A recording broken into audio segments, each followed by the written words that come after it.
Social media पे कोई बात कह दी है तो उसके खिलाफ एफआईआर हो जाती है। पाकिस्तान के साथ डायलॉग की जो है खिड़की हमेशा खोल के रखनी है, नेगोशिएशंस करने हैं। खासकर जो कश्मीरी मुसलमान हैं उनको नौकरियों से बरतरफ किया जाता है एंटी नेशनल के नाम पे। जम्मू कश्मीर में अगर हालात को दुरुस्त करना है, हमेशा के लिए यहाँ आपको अमन कायम करना है, तो हमें जो पाकिस्तान के साथ डायलॉग की जो है खिड़की हमेशा खोल के रखनी है, नेगोशिएशंस करने हैं। उसके बगैर कोई चारा ही नहीं है। वाजपेयी जी सेड कि आप अपने दोस्त बदल सकते हैं, हमसाये नहीं बदल सकते हैं। तो ये अच्छी बात है कि अगर आरएसएस के जनरल सेक्रेटरी ने ये बात कही है कि हमें पाकिस्तान के साथ बातचीत करनी चाहिए, इसके बगैर कोई चारा भी नहीं है। हमारा एक्सपीरियंस रहा है वाजपेयी जी के टाइम में, डॉक्टर मनमोहन सिंह जी के टाइम में जब बातचीत का सिलसिला शुरू हुआ था तो उसका एक पॉजिटिव इम्पैक्ट पड़ा था जम्मू कश्मीर में।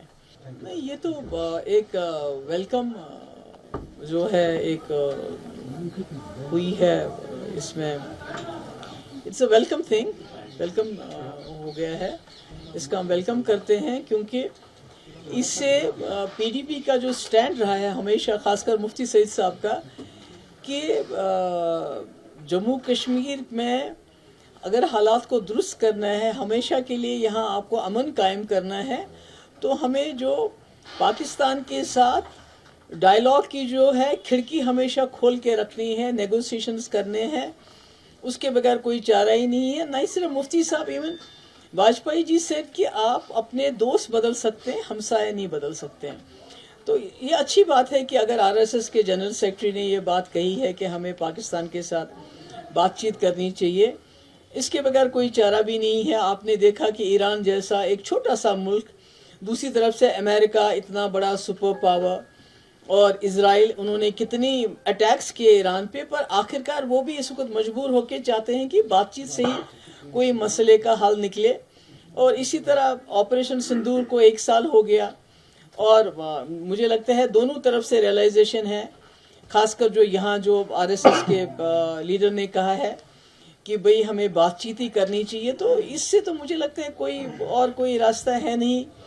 अगर हमको मिलजुल के रहना है, तरक्की करनी है, खासकर हमारा एक्सपीरियंस रहा है वाजपेयी जी के टाइम में, डॉक्टर मनमोहन सिंह जी के टाइम में जब बातचीत का सिलसिला शुरू हुआ था तो उसका एक पॉजिटिव इम्पैक्ट पड़ा था जम्मू कश्मीर में। यहाँ मिलिटेंसी भी कम हो गई थी, पकड़ दकड़ भी कम हो गई थी, अट्रॉसिटीज भी कम हो गई थी। आज भी जम्मू कश्मीर में घुटन है, सर्विलेंस है, मुलाजमों को, खासकर जो कश्मीरी मुसलमान हैं उनको नौकरियों से बरतरफ किया जाता है एंटी नेशनल के नाम पे। मकान बुलडोज किए गए एंटी नेशनल के नाम पे। हमारे इंस्टीट्यूशंस, अभी सिराजुल उलूम लेटेस्ट मिसाल है, हमारे स्कूल्स, उनको they are being shut down in the name of कि जी anti national, there is something anti national about it.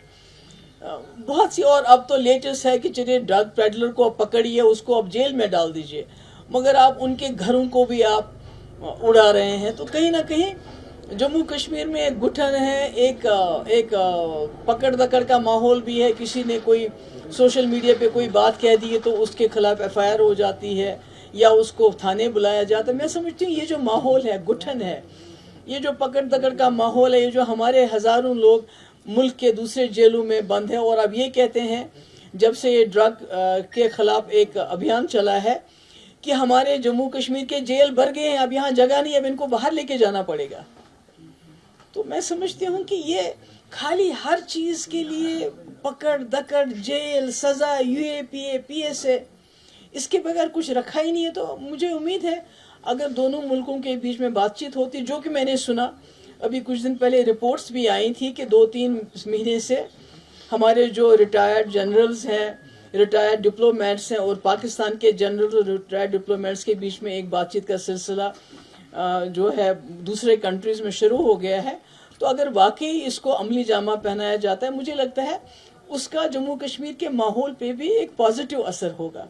और यहाँ ये जो पकड़ दकड़, ये जो शक है, एंटी नेशनल के नाम पे लोगों को तंग किया जाता है, मुश्किल में डाला जाता है, मुझे लगता है कहीं ना कहीं इसमें भी लोगों को एक रिलीफ मिल सकता है। अगर आप ये वीडियो YouTube पर देख रहे हैं तो हमारे चैनल को सब्सक्राइब कर बेल आइकन दबाएं, और Facebook पर देख रहे हैं तो हमारे पेज को लाइक करें।